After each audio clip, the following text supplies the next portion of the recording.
धृतराष्ट्र उस व्यक्ति का नाम है जो अगाध मोह में डूबा हुआ है, और किसी के मोह में जो इंसान डूब जाता है वो सही निर्णय नहीं ले सकता है। दुर्योधन का मोह धृतराष्ट्र को अंदर से भी अंधा कर चुका है।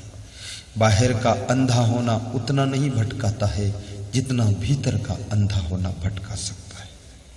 कभी कभी मनुष्य लोभ में अंधा होता है, कभी मोह में अंधा होता है, कभी कामांध होता है, कभी क्रोधांध होता है, कभी मदांध हो जाता है। रावण मद में अंधा था, कंस भी मद में अंधा था, दुर्योधन अभिमान में अंधा है। दुर्योधन का पिता धृतराष्ट्र दुर्योधन के मोह में अंधा है, याद रखना। और दुर्योधन लोभ में भी अंधा है, कहता सुई की नोक भर नहीं दूंगा। ये लोभ नहीं और क्या है, ये लोभांध है।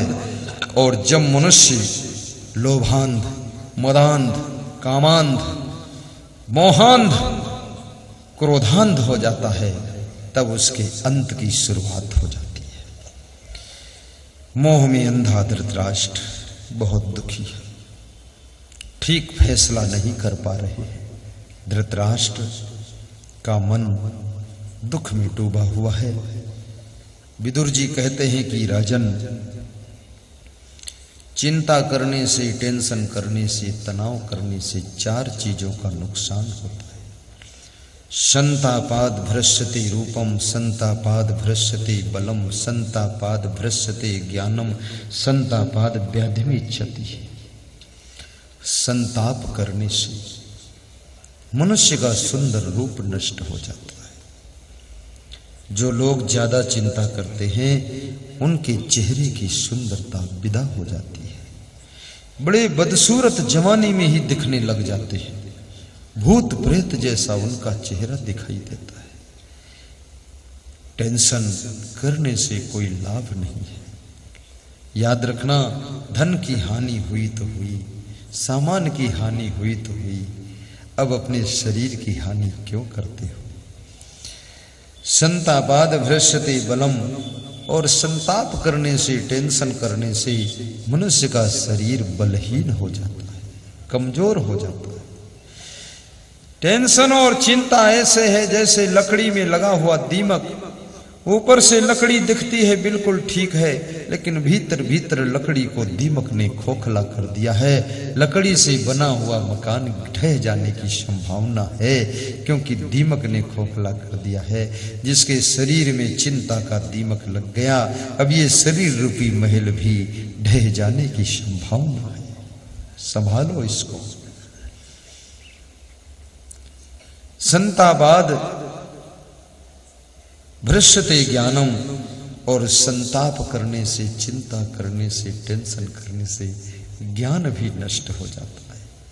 भूलने की बीमारी लग जाती है, याद शक्ति कमजोर हो जाती है, मेमोरी वीक हो जाती है, स्मरण कुछ नहीं रहता है, जीवन व्यर्थ सा लगता है। कितने लोगों को तो अपने बेटों के भी नाम नहीं याद होते, इतनी टेंशन में रहते हैं। कितने लोगों को बेटों की संख्या भी नहीं याद है। मैंने एक आदमी से पूछा, तुम्हारे कितने बेटा? तो कहीं 5। तो उनकी पत्नी बोली, अरे 5 नहीं है, 4 हैं, तुम भूल जाते हैं। अरे कहीं दिमाग कटा है? तो कहीं कटा है तो बोलत कहे, चुप रहो फिर।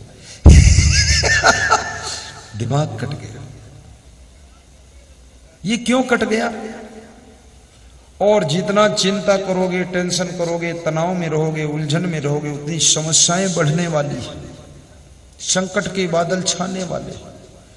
शुद्ध बुद्धि, शांत बुद्धि, प्रसन्न बुद्धि समस्याओं का समाधान चुटकी बजाते निकाल लेती है।